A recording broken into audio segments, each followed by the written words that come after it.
Welcome back to Twice Half That. I'm Anthony. And I'm a charger. Nah, but seriously, how... Did you see what Joey Bosa said? What'd he say? I'm tired of those fucking people.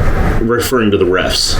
Well, yeah, one of those was a little ticky-tacky, and it was all like, ugh. I mean, you could see him walking away, and the official went after him. The league needs to do something about that. And that, you're both men. Shrug that shit the fuck off. Don't be over nigga, it's a playoff game.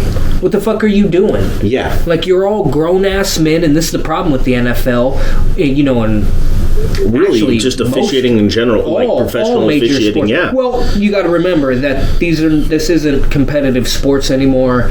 They're entertainment, leagues, and that's why you get narratives. That's why you get LA in their three-peat doing what that screw job that happened to the Kings. The Kings, yeah. And as a Bay Area, sports fan, Sacramento's on the very outskirts. It's technically not Bay Area, but it's close enough. There has been. They really, really wish they were the Bay Area, so, we kind of just let them.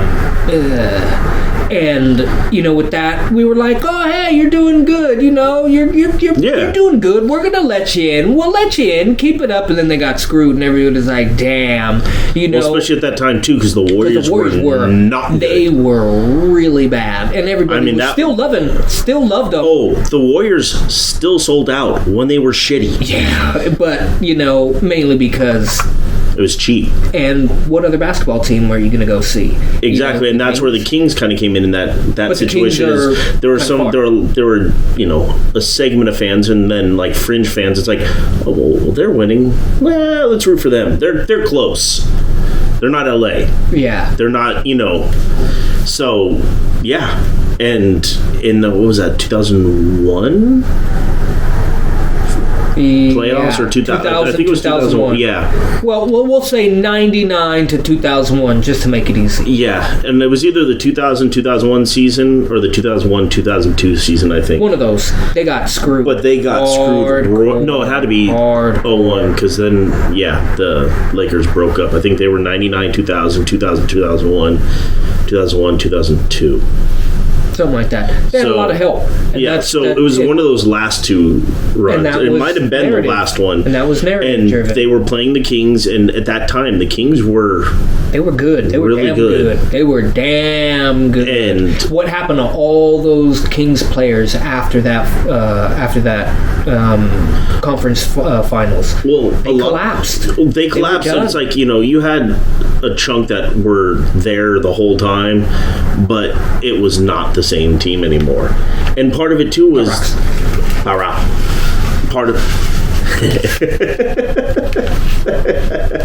some big ass crack rocks. I remember saying that shit as a kid. And you hear from down the hall, you be fucking calling it that. Like 7, 8. Not knowing no difference. What's the big deal? Look. They crack. You know what the fuck you're doing. Growing up in the hood. I mean, mind you, most of the people I seen were high on heroin. Early as fuck in the morning, just... You're just done. The day's over. Hopheads don't irritate me. The meth heads do. Oh, yeah. That fidget just fucking... Yeah. And it's literally can't stop fucking... And they're dangerous if... Yeah. The person is, emotionally, mentally, and just all around unstable. That just cranks it to fucking 11. Keeps you up for days on end. That is not good. If you're close to the edge... It'll get you there. Like, oh yeah, that is. And another big difference is heroin is a naturally occurring, whereas meth is completely chemical. Go open your, where you keep your cleaning supplies. That's the bulk of meth. Yeah, you have some of the components to make meth. God damn, that's horrible. Like just watching Breaking Bad, smelling it. And yeah. At UPS. Oh my, yeah. Man. Fucking. Hey, but I'll tell you what, when you get a good employee, that motherfucker can move. You're just like, you know what? Let me get out this nigga's way. Yep. And then when he starts to slow down, because I mean, it wears off eventually. Yeah, you're like, and normally they would smoke, way ahead of time because they were the full timers and they'd been there for quite some time. So they never bothered anybody. Yeah. They did their work and they were better than the alcoholics.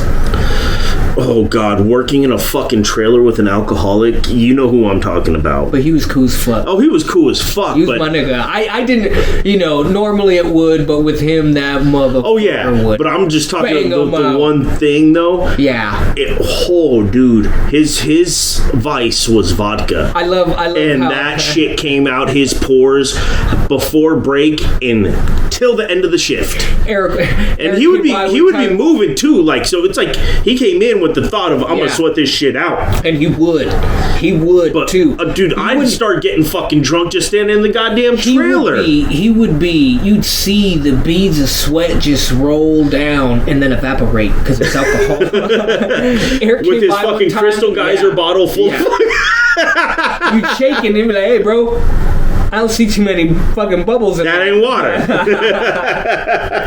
we were fucking busting the trailer out.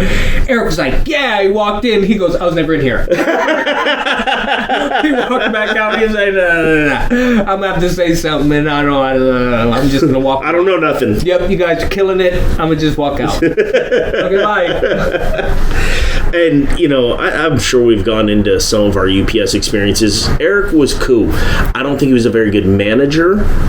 Well, but I think that part of that is the structure in place there. So I don't know how he would be under different supervision. First time we were there, if he was at that hub, he would have been great because the management changed and it was bad. I think it was. They made that deal with whoever made their scanners. Yeah, it was the dyads that the drivers had. Yeah, and it was basically in the merger. So we're what UPS does, UPS doesn't buy a product. They find a product they like and they buy the company. Which is smart because that is that's how you keep your company. It keeps the competition having to look for. Now? Something like that, yeah. 110 at least. Because we were there for 100. And let me tell you, people would quit FedEx to work at UPS because it's an all-around better job. Well, and it's a union job, so you have protection. Teamsters, dude, I love the Teamsters. We had an employee that got into an argument with the supervisor. Tastes like blue. Got in an argument with the supervisor. And then proceeded to go wait in the parking lot after he got sent home early for said supervisor to come out to fight him.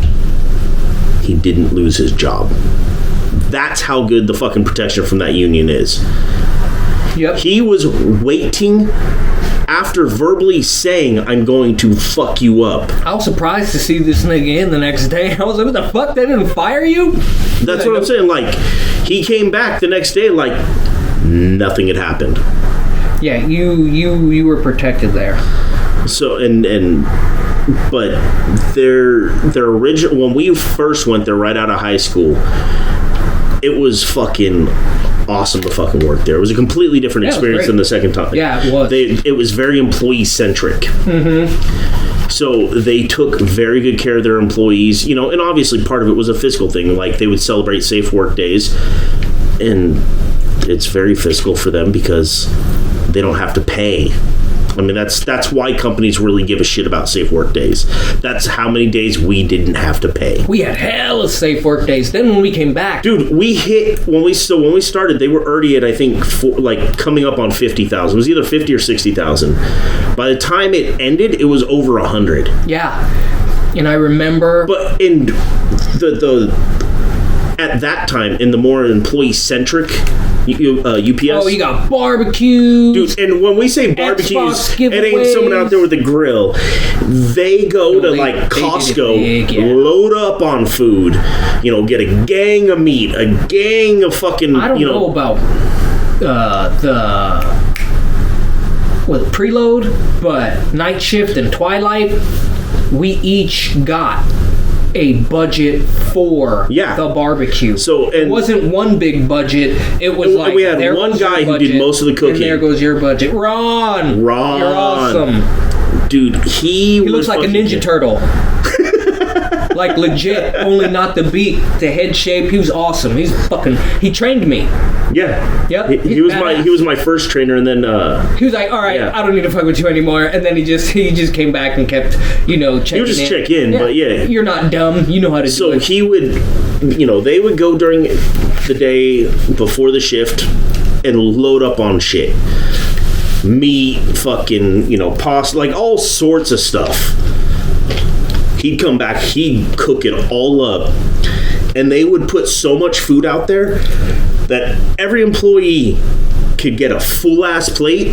And they made sure you got a full plate. And then, typically, there was still enough for you to take a second plate plus more home. That's how much they made to make sure the employees were set. Well, they still made money the second time we were there. It was just... And it's the same guy. And so it was Graham. It was but the company's the ownership changed, and they were so UPS merged with the company that created the dyads that the drivers use that they scan and see where you are. Part of that deal was the CEO kind of coming over and becoming CEO of UPS. So the previous CEO had worked his way up from basically where we started and worked his way up. He was promoted from within. So he knew how to do So he had been through all of it. Damn near so that's where you get a lot of that. The top.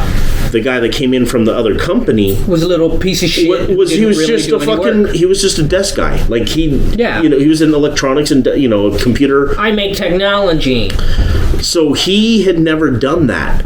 So he comes in with just a numbers based. It's all that matters. You couldn't get through a shift without hearing, what's your PPH? Like fucking 30 times. Yeah, oh God. That was annoying. Be like, hey, why don't you shut the fuck up about that and push my goddamn jams, and we'll have that problem solved. So they changed over now, and when we go back, the safe workday fucking barbecues. Oh, when we had them. I think what did I go back for? 3 years? Sure. Something like that. 2 or 3 years. I think it might have been closer to 2. Whatever. In that time, I think we had 3 barbecues. Mind you, our previous time we were there for a little over a year, we had like 4 or 5. Yeah, we had hella. Like legit ones. Plus pizza days. Yep. Plus Chinese food days. And then they would have fucking every break, like at break, they would have fucking on Thursdays, I think. They'd have like the little fucking give you a little juice and a snack and then a little raffle.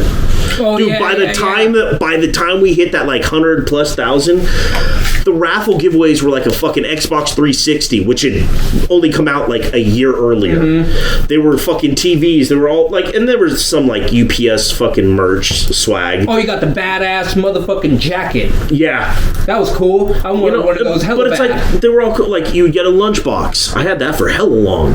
You'd get like a water bottle. Either like, yeah, it's UPS stuff, but they're still like giving. That's how you breed motherfucking loyalty out of your goddamn employees. Now it's like, hey, nigga, I do not live for your fucking company. Understand that. All the people that are upset. You want me to do it? Give me money. Just like Lamar. That's the shit that pisses me off with the, it's business. Especially when it comes to the NFL. And then when you have a player looking at his best interest, his fucking money, you want to be like, oh, he's selfish. He's greedy. He's only looking out for him. You know what? Yeah. If I'm his teammate, I'm like... Because when he fucking blows out his knee, you're going to be there at his ever beck and call. You're going to be there taking care of him. You're going to be checking in on him. That's legit what they want. They're going to come back now. We're going to franchise tag you. We're going to give you... Oh, well, we're going to be a little generous. We're going to give you some cash. And then when you're spent, they're going to kick him to the curb. And they're going to look, who else can we fucking pick? Yeah. And that's not an indictment on that team. No, that's the league. That's the league. That's what the league is. And in general, professional sports, period. Yeah, and I don't like that shit. It's all like, hey, you make your money specifically because that guy is out there. You definitely made money because he was out there doing what he did. Well, and then that's where you get to what Cleveland did, and that's what all I've been hearing over the weekend because, the whole Lamar thing. So it's like, and everyone... Fucking Cleveland ruined it for everybody. Cleveland fucked up the market. And they absolutely did. You fucking trade for a guy who hadn't played in a year and wasn't going to play for a little while longer because of... Oh, it's Baker's fault. It's Baker's fault. No. I'm just talking about trading for... No, but that is what you could point to. Well, if Baker would have played better, we wouldn't have had to go out and get Deshaun. First off, if the NFL would have said... 26 motherfucking cases that you, instead of proving your innocence and taking them all to court, you're going to settle, which leads me to believe that you did do it instead of trying to clear your because usually when you settle, it's to end shit quickly and not draw it out, regardless of if you feel like, because if you have the money to settle, I'm saying, is instead of taking it to court, dragging it out, end up spending more. We'll just settle and just get this over with. You already drug it out a year plus. And then you decide to settle. That tells me there might be some validity to these stories and these allegations. And if I'm the league... And if there isn't, you aren't helping yourself by doing it that way. And the league should have fucking stepped in and been like, fuck that. I understand we implement rules at the end of the season, but this is a special case. 26 women said that he did this. This isn't Ben. This isn't fucking, who else was in, some type of shit like that. There were a couple. Yeah, there's been a few where you did it when you were clearly sober. And you did it multiple times. I wouldn't be surprised if a woman would come out and say that, he did the R word to her. Yeah. I really wouldn't. I mean, that many cases? Well, and honestly, in a way, you could say that he did be with the women that he'd forced to fucking blow him. Literally pushed that's literally pushed his head or their head onto his penis. That's rape. That's dude, that's what I mean. He should not be in the league. He shouldn't be. He really shouldn't. So Cleveland makes the trade for him and then gives him 230 or 240. I think it's 230. $230 million guaranteed. Fully guaranteed, which and then the league doesn't step in on that. I would have stepped in and I would have been like, really, what the league should have stepped in. You're rewarding him for fucking raping women. What the league should have done is put him on a restricted list. He can't be traded, nothing. He is not a part of this until he's proven innocent. I like how nobody's gonna fuck with Kaepernick because he's... I truly believe he didn't start off doing it to for bring the attention. Reason that he's full of shit because he was sitting on the bench for a long motherfucking time, and it was like 3 or 4 games before anything even. No protest, no talks about no protest, nothing about race, none of that bullshit. Not to mention that he was adopted, raised by white people who are cool, who were liberal, who treated him no different than anyone else. Went to a school primarily full of white kids who did the exact same motherfucking thing, and then to turn around and be like, yeah, I had it hard. Well, that's literally not what the area says. And everybody was all like, this motherfucker is really good at sports in an era where people are all like, the color thing's kind of, dying down. And I like you look historically, even if there is a color thing there, if you're really good at sports, motherfuckers love that. They look at you in a different way. They do.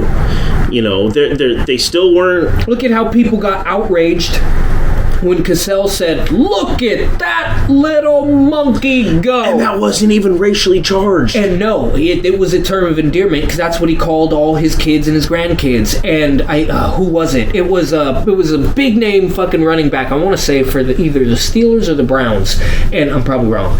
And he came out and he defended him. He said, "No, I have eaten at this man's home, breakfast, lunch, and dinner, all on separate occasions. Little monkey is a term that he uses for his grandkids. Him calling me that's he's saying that as like I'm his motherfucking nephew. We're that close." And it's all like, no, he's not being. And the motherfucking country lost their shit. Yeah. Because they were like, "What'd you say?" And they loved him. They loved Cassell. Oh yeah. So it was all like for he them was to lose Mr. their shit Sports. like that. Yeah.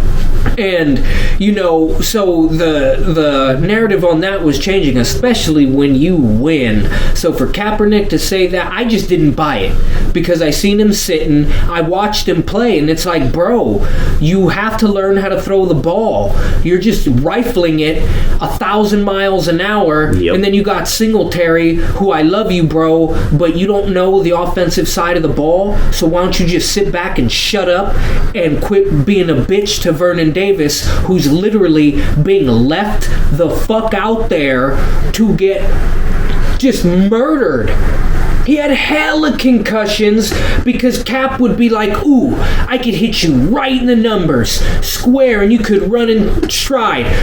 Rifles it, and it's all like, now he gotta jump, and it's like, bro, I'm fucking 5 yards from you. Yeah. Catches it up here and just gets obliterated. By all reports, the dude fucking killed it in the weight room, but never went into the film room beyond what they were required. No.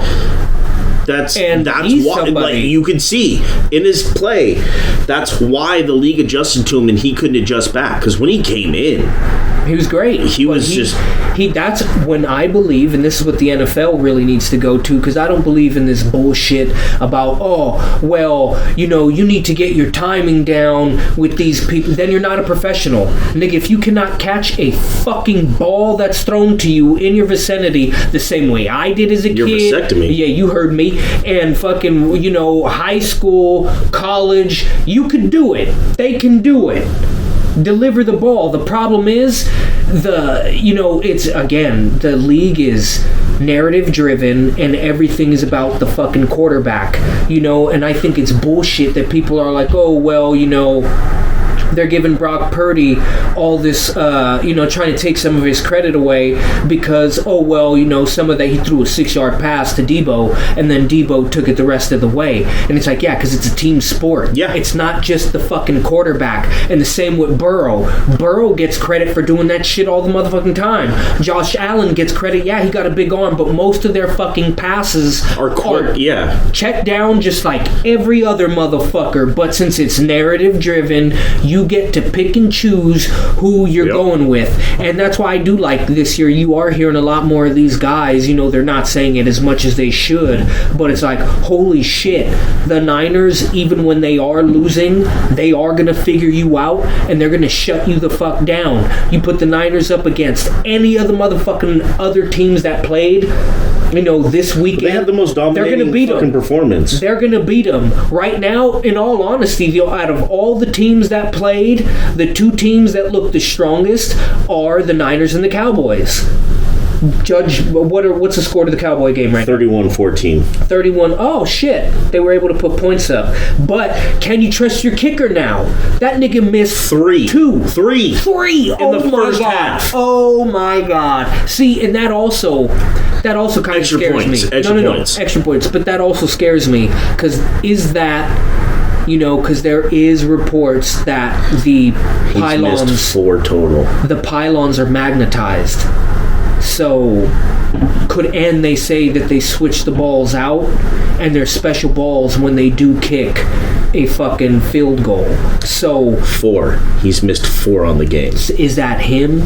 Or is that them? Without even watching it, it's hard to tell. Because a lot of people said you can watch and see, why'd the ball move like that? Like, you what can't... were you allowed to do to the pylons before. Yeah. You were allowed to dunk on them. You were allowed to hang on them. You were allowed to do all this shit, and then all of a sudden it stopped. I'm not saying that, they are doing that, but I'm not saying they aren't. They're doing it. Oh, and the gloves, those Stickum gloves, that's why you see every motherfucker now wearing those gloves. They help you catch the ball a lot better. That's why you're seeing a lot more people. I mean, even them, because they started doing that to batting gloves towards the end of high school, where it would have a strip of sticky, so it's it would you could actually grip it. It was like having pine tar almost. Yeah. So it's the same thing. It's like having fucking Stickum, but it's on your gloves and it's legal.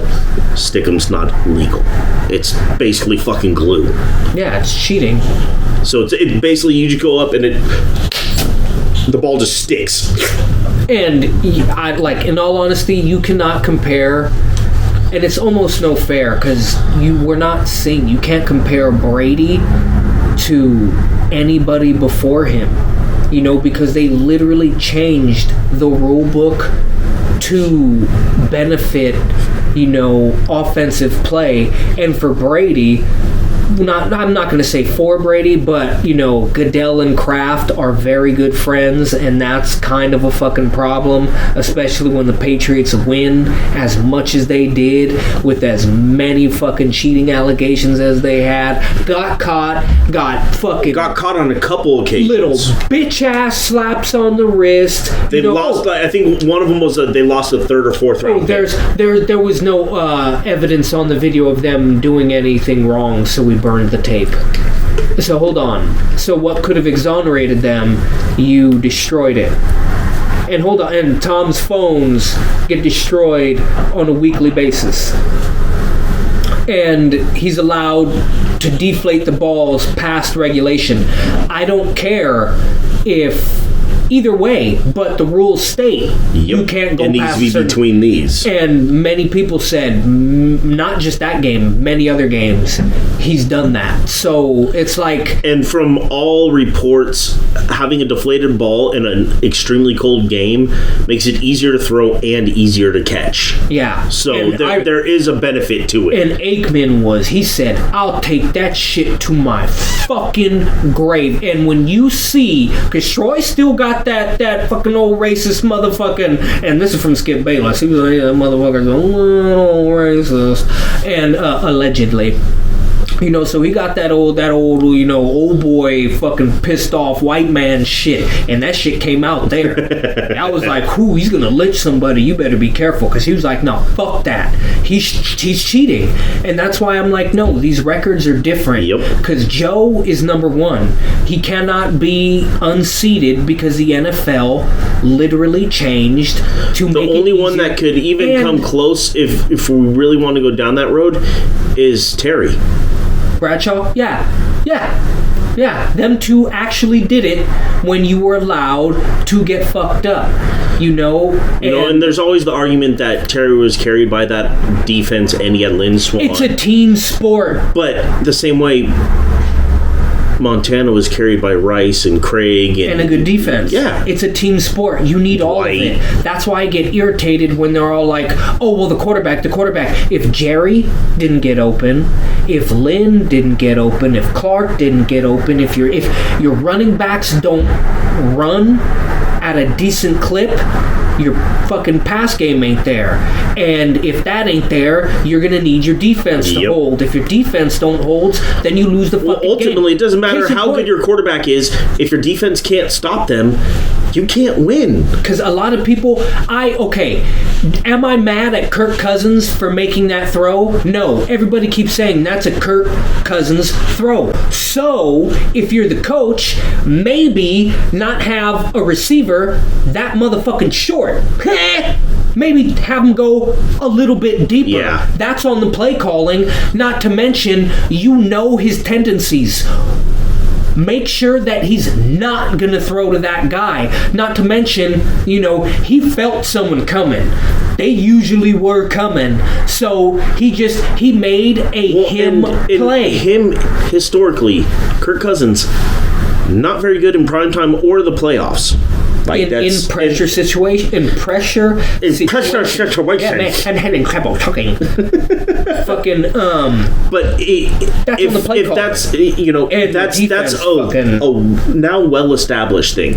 Great in the regular season, terrible in the postseason, terrible in prime time. So that means he needs a run game. Exactly. Well, and that's exactly what I'm getting. You need to get the ball out of his hands more.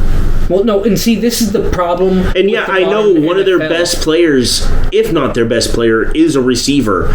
But then you better start running a bunch of quick... That's on the coach. Make sure he gets him the ball. Really quick routes and shit like that to where there isn't time to think. And this is the point that I was thinking about. Because typically when people struggle in those situations, it's because they start thinking.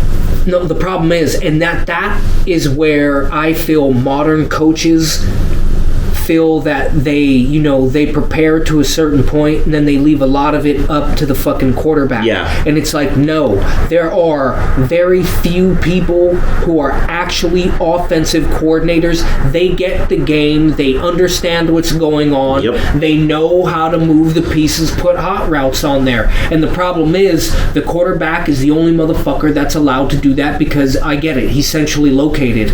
But, me, as a wide receiver who's all the way on the motherfucking end, maybe my ass could see some shit that he can't. And this is the problem with, we're still, in this regimented way of thinking when it comes to sports, very old. The only new thing that we have is analytics. You don't have people really mixing shit up. They'll do some shit. And really, like with a lot of analytics, for all of those that are anti-analytical, I like analytics because it proves me right when it comes to fourth and one. What a lot of them do, it lands a lot more than you think. They materialize, they visualize, they show you visual representation of information we've always used and had.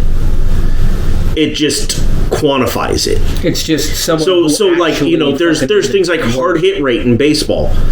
We all can hear that it's hit hard. Now I have data to back it up. Like I can tell that motherfucker's crushing it. Now I have proof that they're crushing it. Or if you're a scout, have an under the radar guy who just hasn't really found his success, but god damn he hits the ball hard. Tangent. Some dude said he thinks the reason that pitchers can't throw deep into games like 100 pitches, or more is like anymore, that fucking is because they're not throwing enough. They're not challenging their arm, and it's like, hey, dumbass, that they could throw 100 miles back in the 30s, back in the 20s, back in the 40s, back in the 50s. It's not as widely spread as it is now. They had dudes, but there were Yogi Berra told many a pitcher, hey son, slow it the fuck down. You don't need to blow it by him. We need to get an out. Your pitch count shouldn't be that high because we're trying to get outs. We're a team. Yep. We're not trying to get individual accolades. When it calls for the strikeout, go for the strikeout. If you can get this guy, and like as a Kirk pitcher, Reeder, Maddox, he could Jamie strike Moyer, you out. Man, dude, his last like 4 years in his career, I don't think he threw over 80. That Met a couple years ago, who had the highest, pitch to contact rate, and he got outs like that. And it's like, yeah, if I give you something that you want to hit, you can pitch the contact. Is it good contact? Yeah, he knuckled it. And it's like, where'd it go? It went weakly where? What ended up? Yeah, he got out. Huh? Yep. And you're throwing 100 Strasburg. What are you at? You're at 93? Bro, we're in the fucking 5th. Yep. We're in the 4th. That's because you're trying to rear back and just blow it by him. And you don't got accuracy. Yeah, pull it back. Man, I'm having a really tough time because I'm fucking starving and I'm a mushmouth. Oh, another tangent to this tangent. I was thinking the other day, hey, was mushmouth that fucked up because Fat Albert roofied his ass too many times? Bro. Like, was he testing it? Like, how much do I put? And he was just slowly ramping it up on poor Mushmouth. And he'd be like,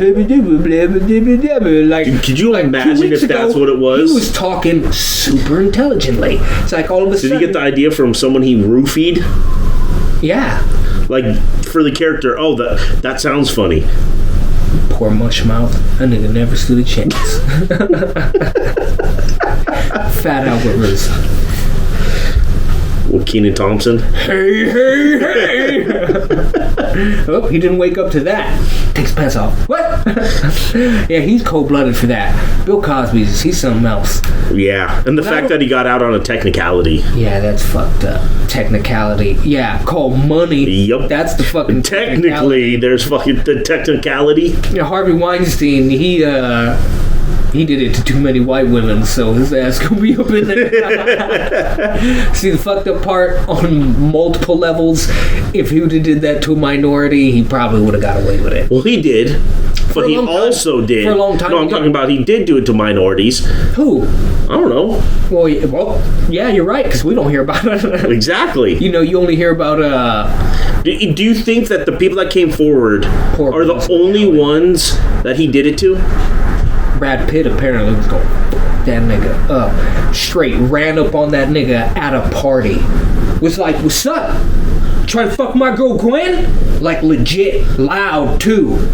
And I don't mean like he literally, like a straight nigga, pulled up on him. Like, what's up, bro? You got a problem? You trying to rape my chick?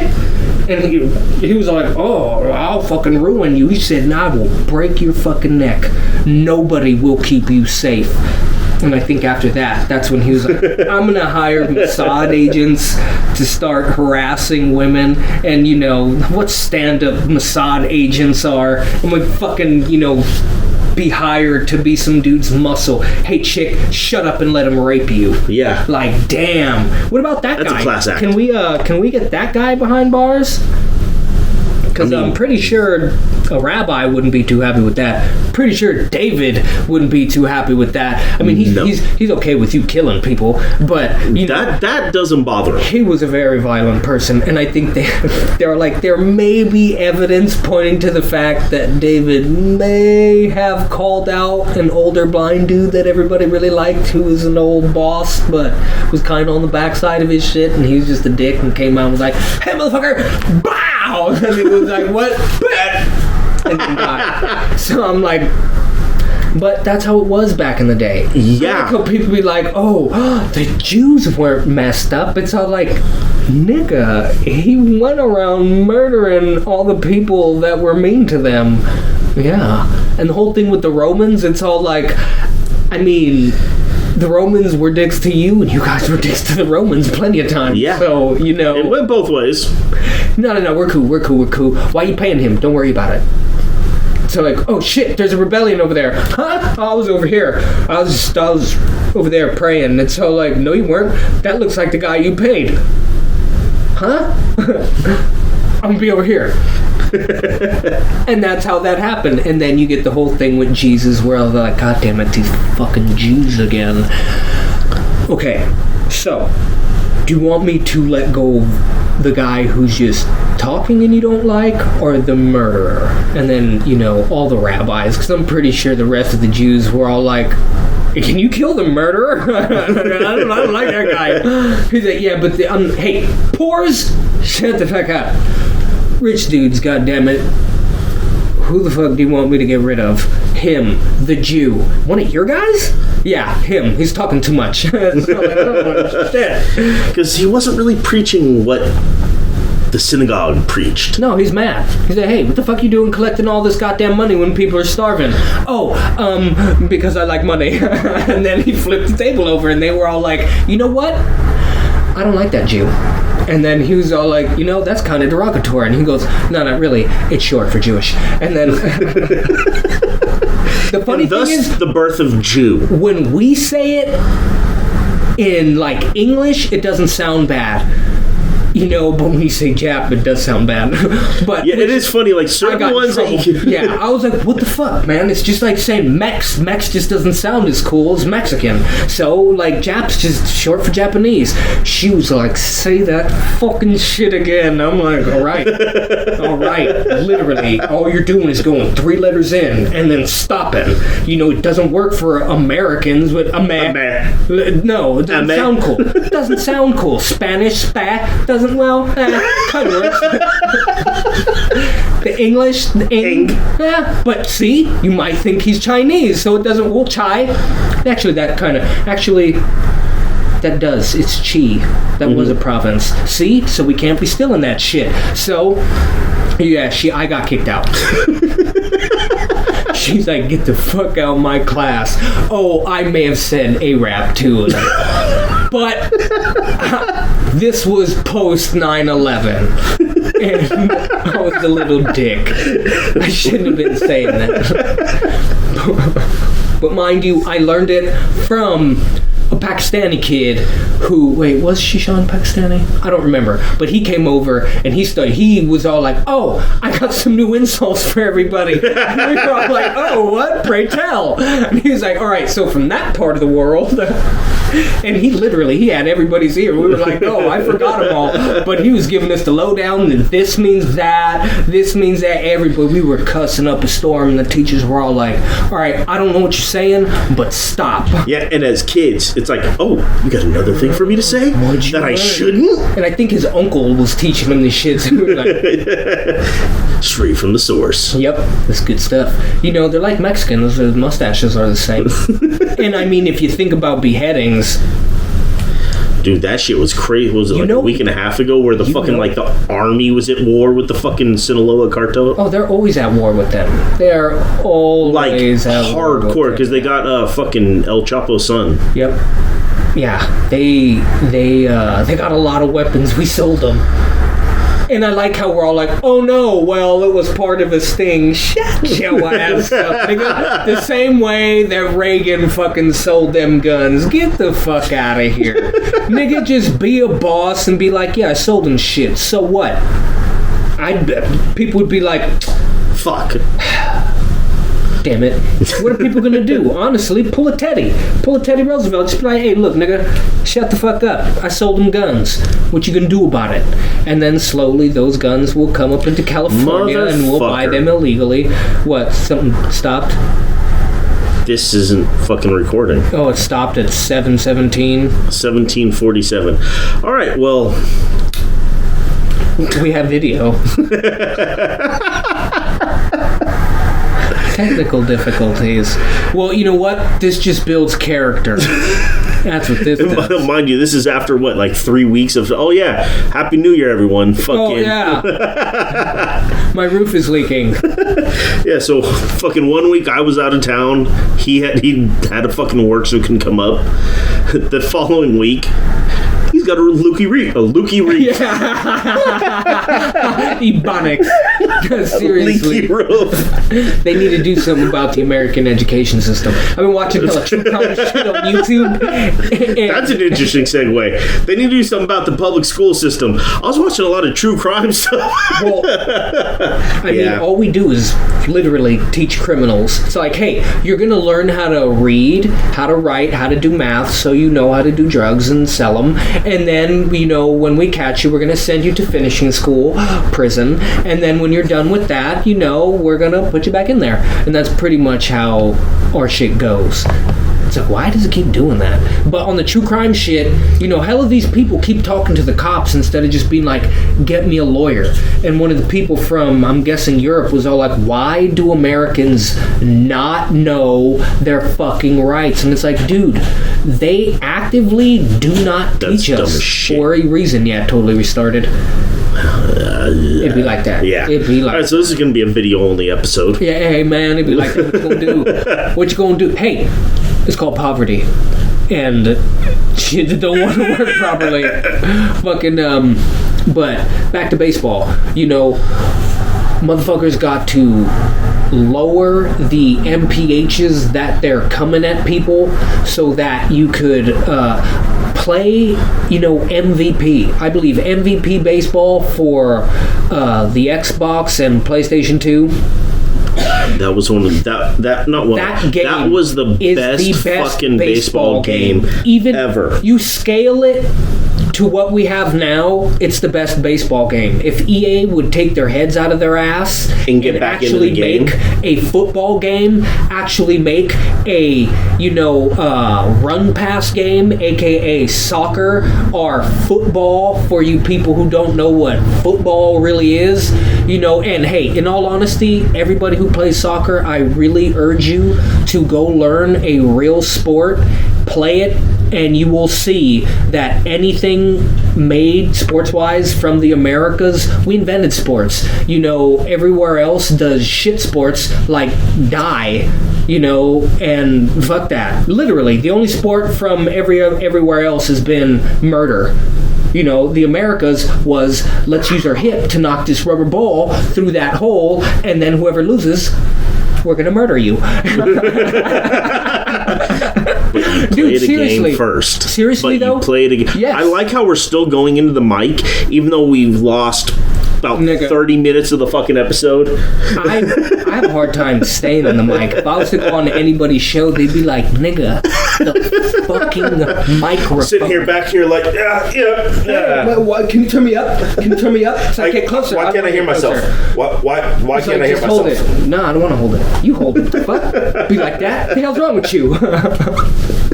Fucking remember Boondock Saints 2? He looks like he's seen one up close. Yeah. Troy Duffy, you piece of shit. But again, that's what happens when you come from the Weinstein school of doing shit. But let's go back to the tangent. Well, now I wonder, because it was a Weinstein situation. Nah, I watched the documentary and they were like, he just got way too full of himself. Crazy. Yeah, he was starting to get a little fucking out of hand. And I believe if it was.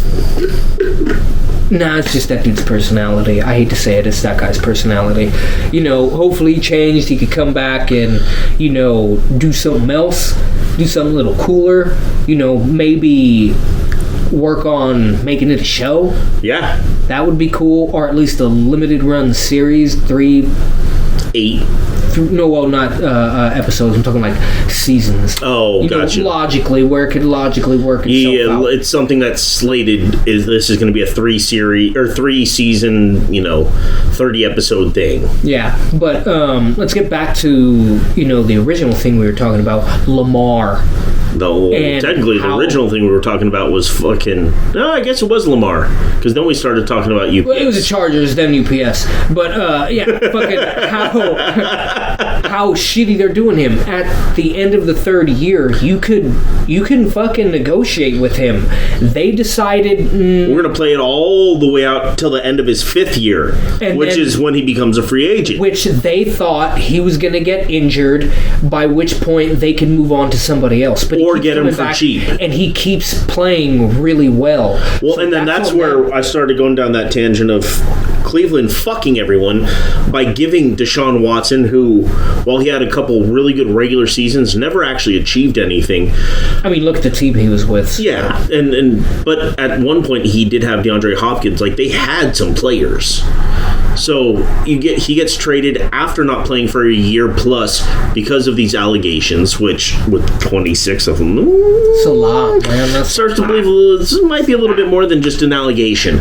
But regardless of that, they trade for him. It's MO. Yeah, they trade for him and then give him an 8-year, $230 million fully guaranteed contract, which is. Football does not often do fully guaranteed contracts, especially of that substantial of a fucking wage. And as a fan, I don't like it being that high. So, that's a lot. But what that did by fucking everything up is you've now set the market for quarterbacks. So now all these quarterbacks coming up for contracts are going, that motherfucker who hasn't played in over a year.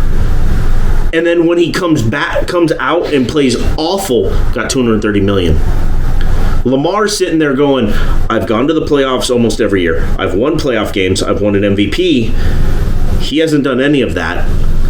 I want my $230 million. That's where we're starting. And Baltimore basically said, we'll give you maybe up to $230, but it's going to be about $120 guaranteed.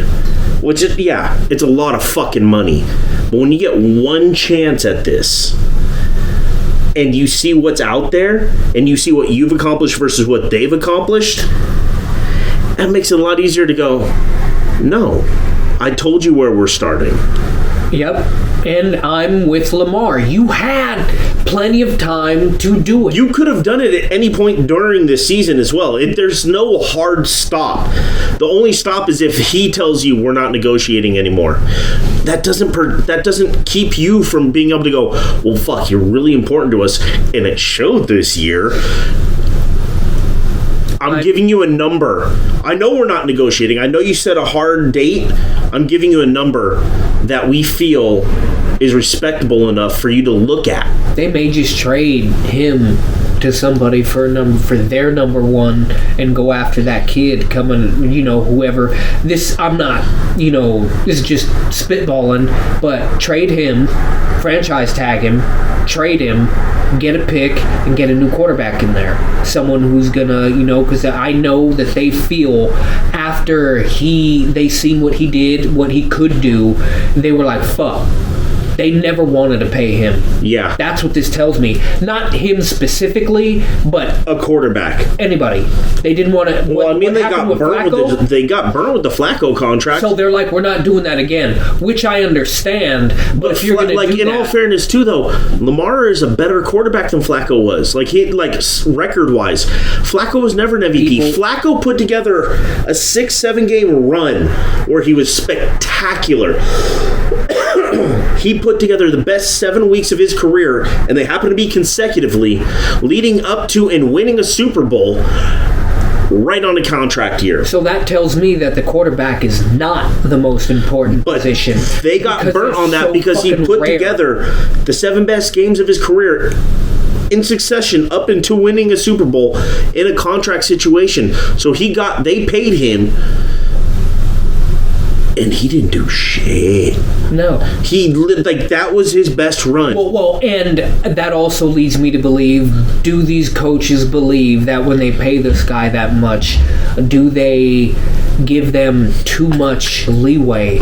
Does the coach not, take full responsibility in the vein of, I'm scheming for everyone, not scheming for just the fucking quarterback? Because it seems like a lot of it is, I'm scheming to make the quarterback look good. And this is what irritates me. Because when I did play, I was a receiver, and I watched a lot. I grew up watching Jerry, so I was like, I modeled a lot of the shit I did off of him. And a couple of my cousins played. I was like, hey, this is the shit that I learned watching this dude. You do that. And when they did do it in game for Lincoln and Reardon, it was like, oh, will you look at that? The receiver got himself open, then you hit that motherfucker. And then they're all like, in the NFL, the guy, you have to run your route so you can hit. So the receiver can be there where the ball's going to be. That to me is scheming for the quarterback. That's not that's not you scheming to get your fucking wide receivers open, doing shit so that the offense moves, not doing shit so the quarterback looks good.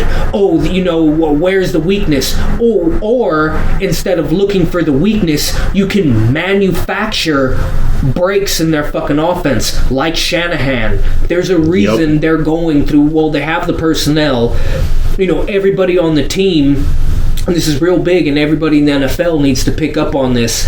It's not, we're doing this, they're doing this for Purdy. They do it for, Garoppolo. And that's not to say the players to make each other look good. They're not doing it. When they run out on that field, they're brothers. They're brothers. Doing it as a team. Yeah, that's what's going on. They're together. Yeah, exactly. We're a unit. If someone's talking shit about what Shanahan's doing is all of us. Well, and it has to do with the way he built the team. He built it with people who understood that the greater good of the team is, maybe I don't do anything other than block today. But look at Ayuk. Look, and when I play any Madden game, when we were younger and we played football out on the tarmac, I found it more enjoyable to block for you, to block for Ruben, to block for Mo.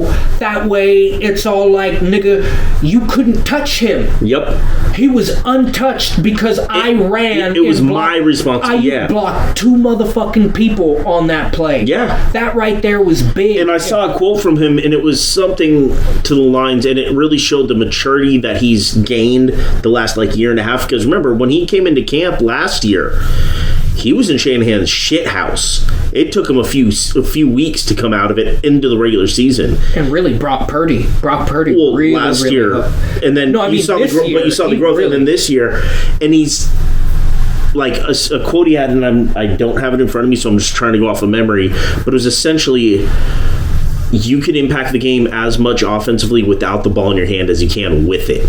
And how many times did you see that with the Niners with secondary, tertiary blocks? That shit. That's really what their offense is built around. Yeah, it's a lot of shadow games where I'm going to make you think I might be thinking that I'm going to think about thinking about what you're thinking. That's war. It's called deception. Yeah. That's what the fuck you want. And that's what a lot of the offense is built around, that and getting the ball out. But the reason that they're able to get it's twofold in the offense. It's the team building with the personnel they brought in, and it's game planning and coaching to where it is that secondary, that tertiary block. You bring in people that are willing to do that. Not all receivers are willing to block downfield. I mean, there's right off top of the head. A lot of divas that once. Right off top of my head, the easiest one. Yep. Randy Moss did that shit all the time. One of the greatest receivers you will ever see. He even said too, like, if I would have done that more, that would have opened up more. Yeah, I think he's realized it later in life. But that's the problem again when you allow people to get away with shit. That's why modern basketball fucking sucks, because you got too many niggas that are in the AAU, and when they see homeboy drive, I don't want to get in my homeboy's way. Yeah. And that's why Luka just be like, move them, bitch, and then straight shits on him. That's why fucking what's his name, the other Slavic dude, Jokic. God damn it, yeah, they're just shitting on him because they understood we need to play 90s NBA basketball. Well, and a lot of the European players, they played professionally from 14. And when we played basketball when we were younger, niggas were constantly pissed off. Nah, nigga, I ain't just gonna let you get the fuck out of here. You ain't just gonna dunk on me. When I was a kid and we'd play, sometimes we'd play pickup games and you would play adults, and they'd be like, I'm just gonna run this kid over. No, you're not, motherfucker. My feet were set. I was there for a good 2 seconds. Yep. Then you came and bowled me over. Give me the ball. That's a foul. And I also played, street ball. You throw elbows, I'm going to throw elbows. Yeah. I'm coming right back. You don't get to hit me. That's like when homeboy hit a white boy in the back of the head. Yeah. You're both going after a ball. Don't be a bitch because you got hip checked, and then I forgot someone was all like, oh, you can't be doing that. Nah, fuck that shit. He did get hip checked. We're going after the ball. He fouled him, but then you come up in the back of his head. Well, yeah, that was some bitch shit. While all your homies got you. Legit. I would have been like, if I was him, I would have came back to it, and the next time we got on the field, I would have legit took a suspension, and I would have just knocked that nigga clear the fuck out. Boom! And then I'm fighting your team. Because it's like, now fuck that bullshit. And you know that just by doing that, you could tell that nigga's a bitch from the day he was born. You could tell he did. Oh, you're going to wait till all your boys got him. Then you're going to swing on him when he ain't even looking because you got hip checked. That shit wasn't even that bad. That's the problem with basketball players. That was my problem with basketball players. And that's why we didn't end up playing. Yeah, because I would always end up getting in a fight. We would always be two of the smaller dudes on the court ready to fucking go. You could throw elbows on me from, and literally, you're doing it on purpose. I know you're doing it on purpose. Then when I do it to you, you want to call a foul and call me a bitch. Nah, fuck you, nigga. You're going to take it, and you're gonna fucking like it because that's the way you're playing. You don't like it, then throw the ball down, and me and you could throw ones. You know, and hey, win, lose, or draw, nigga, it's gonna happen every fucking time. You don't just get to fucking do whatever you want. Like Kyrie, I wouldn't let, like, he's coming through the bow. No, go shoot your free throws. Yep. You know, and there's ways you could do it that old school niggas used to do it back in the day where they'd run, and yeah, we make contact. Oh, it's a non-contact sport. Yeah, I know you just ain't gonna run up at the, you ain't doing that. I'll take this foul. Go fucking shoot your free throws. I get 6 of them before I gotta go home. Yeah, go shoot your free throws. That's that old school ball. You know, and motherfuckers don't like that. You know, and then it's not fair when Draymond does that shit to other players when they've been doing it to Clay and Steph all season. Dude, oh, he's a dirty player. Oh, he's a dirty player. I gotta get going. Ooh. It's MLK Day, so Bart's running. Oh yeah, they're on the holiday schedule. Bart makes hella money, and then complains about not making enough money. We don't have no money. We don't have no money, motherfucker. There's more people in the Bay Area than there ever has been. Dude, and ridership was up to basically pre-pandemic levels as of a couple months. As of like November. Get rid of all these Bart cops that don't do shit. Literally walk on the train, see homeboy. You know what heroin looks like. You telling me you don't? Then you shouldn't be a cop. Get the fuck out of here. They get paid more than any other officer of the law in the Bay Area. Yep. They do jack shit but write fucking tickets and warnings to literally homeless people who got literally... The ticket ain't gonna do shit. Like, they got no money. What do you expect them to do? They don't have a mailing address for the fucking ticket to go to. Do you have an ID? One said that. I said, nigga, come on. I didn't mean to, but I was like, bro. And the homeless dude just kind of looked at me like, right? I'm like, fuck, dude, you're fucking stupid. All right, I gotta get going, guys. All right, y'all. We'll fucking pick this shit up. Yeah, Happy New Year's. Halfway into the motherfucking month. And those of you listening, there may have been a little break in there, and yeah, the machinery had a little malfunctionized. It's so right around where it was. Yeah, so we basically doubled it. So if you're interested in anything, just jump over to YouTube and check it out. Yeah, like, comment, subscribe. All that good shit. All that shit that's supposedly supposed to do something for something. I mean, we're nowhere near where it's going to count. Oh, God, no. So you need over 1,000 subs plus a certain amount of hours watched. We're not there. Yeah. We're a little ways away. A lot of it. So, spread the word and have everyone fucking subscribe. Let's go. Don't be lazy. Accounts. Nah. Right. You know what? Make fake accounts. I don't care. All right. Later, y'all.